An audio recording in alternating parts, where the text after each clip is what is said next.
En este vídeo vamos a analizar el kit de 24 elementos para Arduino de FreeAC que nos ha enviado la gente de Bricogit. Se trata de un kit muy interesante pensado para facilitar el uso de los sensores para la gente que no está acostumbrada a trabajar con electrónica. Si os fijáis, la conexión está pensada para hacerla de forma muy sencilla utilizando los típicos cables de 3 hilos que nos permiten conectar cada uno de los sensores directamente a la placa. Cualquiera de estos sensores tiene un conector de 3 hilos que vamos a poner siempre en la misma forma conectado a este SIL. Este SIL lo pondremos encima de nuestra placa Arduino y directamente podremos trabajar. El SIL no tiene salida para todos los pines y además nos da algunas salidas extras, como por ejemplo para conectar un Zigbee.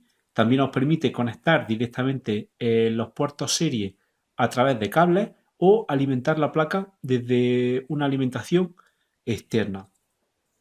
Este SIL podríamos, si utilizamos una placa de Arduino tipo Zoom, DBQ o FreeArduino, que tienen directamente estas 3 hileras de pines, no necesitaríamos este SIL para nada y podríamos utilizarlo. Aún así, el kit sigue siendo estupendo porque nos facilita enormemente el uso de estos sensores.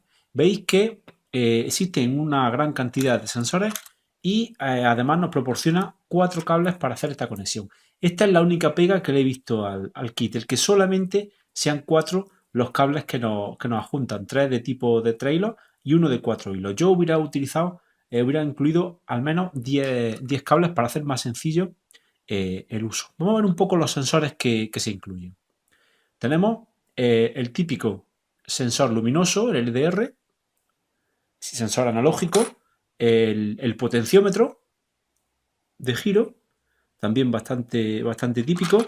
Tenemos un potenciómetro que no se suele ver tanto como es este potenciómetro lineal, que es muy sencillo de trabajar y nos permite establecer claramente la posición de una forma muy sencilla.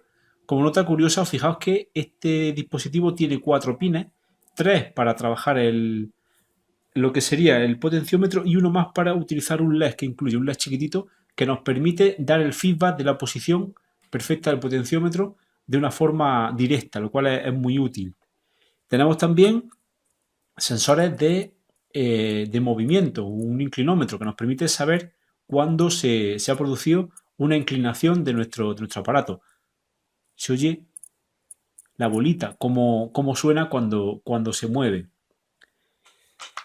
Tenemos también un sensor infrarrojo que nos permite, por un lado, leer señales infrarrojas como las que son los mandos a distancia, o si lo leemos en un modo más analógico, podríamos coger incluso información de la intensidad. A veces se usan como sensor de fuego, aunque no es su uso principal. Tenemos también sensores meteorológicos, como es este sensor de lluvia, que nos da una señal en el momento que caiga una gota y haga contacto entre las distintas pistas, pues vamos a tener una señal de que se está mojando el sensor. Tenemos también un sensor de humedad de suelo. Está pensado para que lo pinchemos y vamos leyendo la señal analógica para saber cómo de húmeda está la tierra.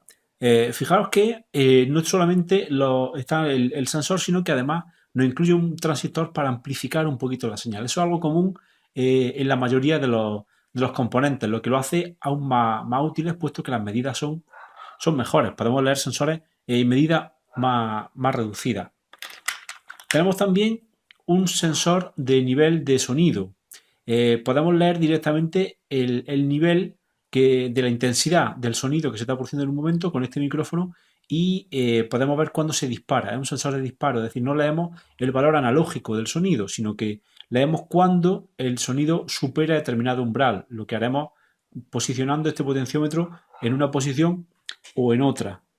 Tenemos también el típico sensor PIR de presencia, un sensor que nos va a dar un estado alto en el momento que se detecte una presencia de personas. Realmente lo que hace es que mide los infrarrojos en cualquier dirección, el nivel de infrarrojo. Tenemos también un sensor de gases, MQ5, que podemos leer también en modo analógico y que nos va a decir si existe una cantidad u otra de CO2, de etanol, de metano, de una gran cantidad de ácido nitroso, creo que es, y nos sirve perfectamente, por ejemplo, para trabajar con una caldera y saber la cantidad de gas que está liberándose en esa caldera. Tenemos el típico sensor sigue-línea, ¿de acuerdo? Un sensor reflectivo que nos va a medir si se está encima de una línea blanca o de una línea negra para hacer el típico sigue-línea. Tenemos también sensores de temperatura, sensor de temperatura calibrado que nos va a facilitar normalmente lo que es la medida de la temperatura. Tenemos también en la parte ya de actuadores dos LED. Son LED distintos, pero de colores distintos y de formato también distinto, que podemos utilizar perfectamente con cualquiera de los pines digitales de nuestro Arduino. Tenemos también un encoder rotatorio. Esto es el típico mando que podemos utilizar para el volumen, pero que podemos girar cualquier número de pasos. Es decir, no es como un potenciómetro, sino que este lo podemos girar en cualquier paso y lo que se va detectando en los distintos pines es cuando hemos dado un paso hacia la izquierda o hacia la derecha. Tenemos también un reloj de tiempo real que conectando por I2C nos permite leer en todo momento la hora exacta que tiene nuestro Arduino. Entonces nos facilita enormemente el tenerlo en una hora concreta en un tiempo real externo. Tenemos una pantallita de 4 dígitos de 7 segmentos más puntos cada uno de ellos y que para trabajar con ella solamente tenemos que conectar 4 pines. Existe una librería que podéis consultar la documentación que nos permite y nos facilita enormemente cómo escribir aquí. Podemos poner cualquier valor y podemos utilizarla de una forma muy sencilla. Tenemos también un sensor de vibración, que lo que hace es que detecta cuando se produce una agitación donde está conectado. Por supuesto tenemos un pulsador muy sencillo y un buzzer que nos permite perfectamente el producir los típicos sonidos de Arduino. Tenemos también una placa de relé que vamos a poder utilizar para activar cargas más pesadas. Veis que tenemos un conector mayor para que aquí podamos poner cables de mayor sección. Fijaros que está perfectamente autoacoplado y hay un gran aislamiento entre lo que es la parte del relé y lo que sería la parte de Arduino. El relé no es demasiado grande, pero sí que nos sirve para hacer perfectamente una carga de 2 amperios a 220 voltios. Tenemos por último también un motor que podemos controlar directamente con la patilla de Arduino porque ya dispone de un transistor MOSFET para activarse. Entonces, cuando nosotros activamos, lo que hacemos es que encendemos el transistor que enciende directamente el motor y podemos utilizar un motor sencillo, pero bueno, para hacer un montaje bastante interesante. Y por último tenemos también un acelerómetro de 3 ejes que nos va a decir perfectamente la orientación que tiene en cada momento la placa.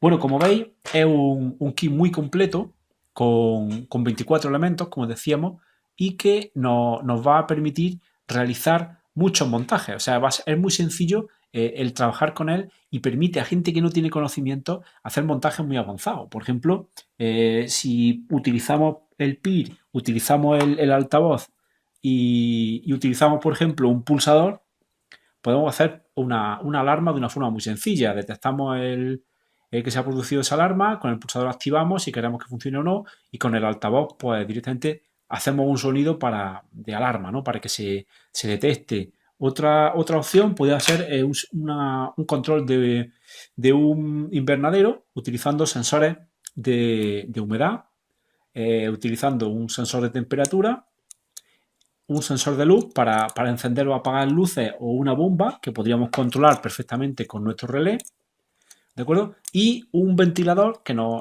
puede permitir pues, enfriar o introducir o sacar aire, dependiendo de lo que nos interese, dentro de lo que sería nuestro invernadero. Otro proyecto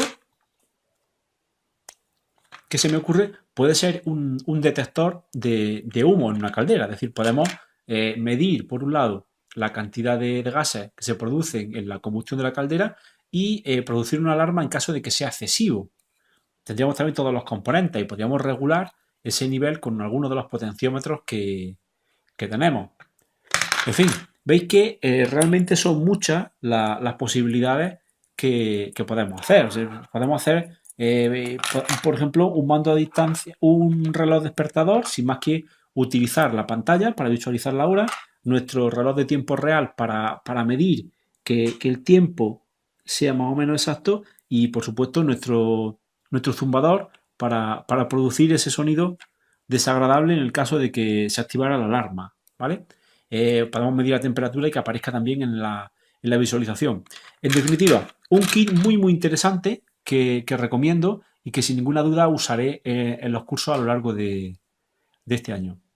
Si tenemos que ponerle alguna pega, como decía, simplemente la falta de número de cables. Yo habría añadido algunos cables más para que el montaje fuera más sencillo de proyectos un poquito más avanzados.